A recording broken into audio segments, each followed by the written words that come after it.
Hi everyone, my name is Dennis Taylor. I'm honored to be here. I'm going to be talking about poverty in third world countries today.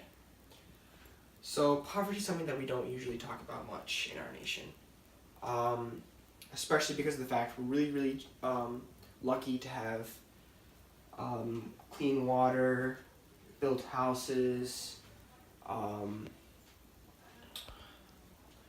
plenty of things, jobs, working economy, but around the world, there are people that don't have the same opportunities that we do.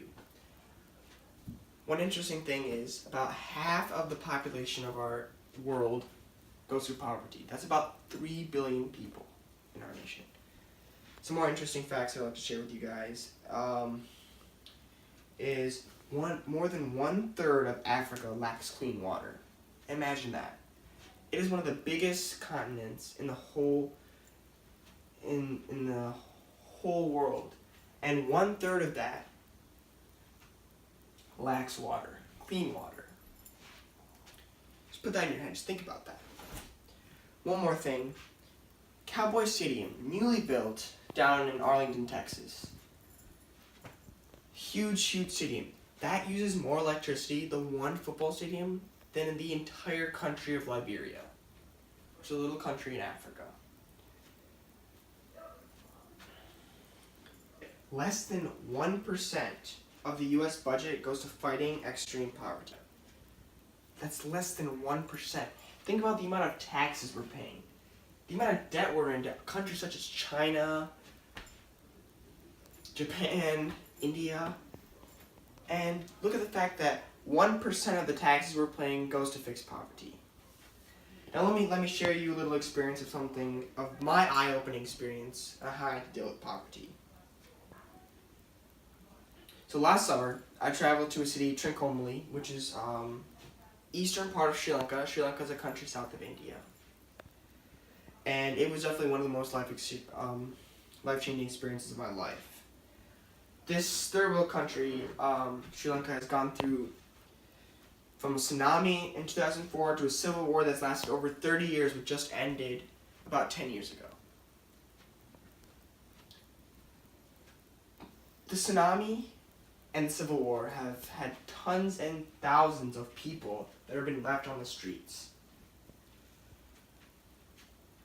Some of my dad's colleagues, friends from University of Michigan, created an orphanage down in Sri Lanka called Grace Orphanage. Now this orphanage consisted of about 100 different girls, all orphans that came from the atrocity from the tsunami and the Civil War.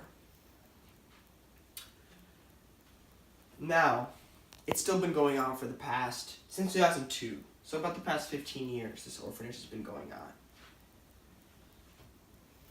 Not only has it been the Civil War and the tsunami, but there's civil disobedience. There's been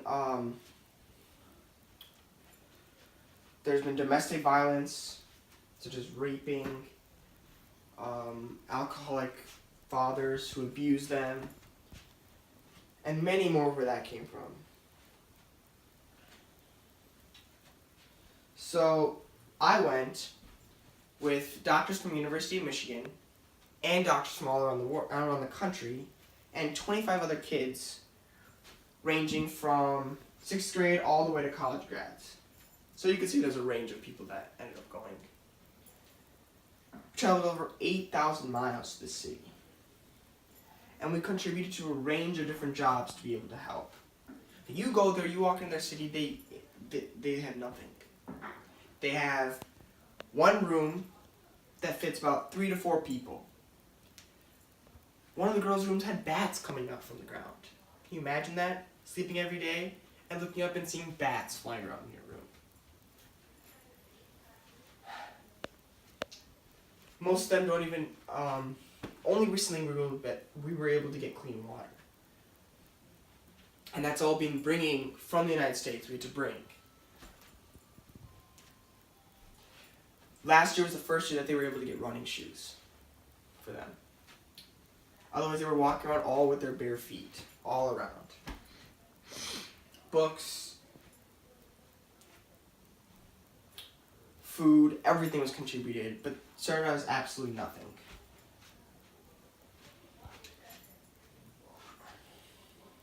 The mark that we left on there after this was indescribable. To see how with nothing they're able to be so happy and fearless in the world.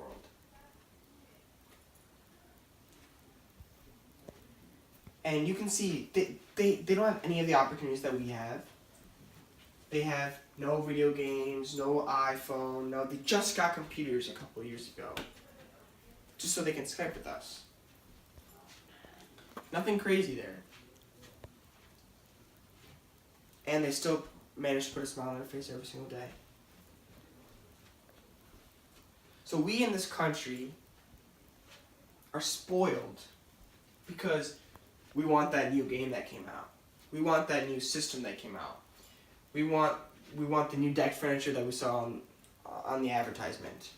We just don't realize the fact that there are countries right now that have absolutely nothing and are still managing their way through.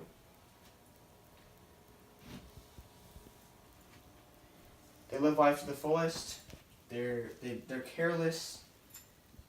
They're happy to be there and happy to be living, which is what we lack in this country.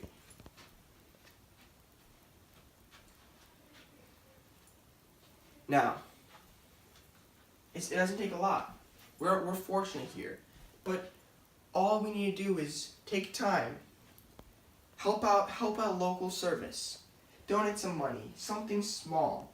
It'll make someone's day, and could make their life.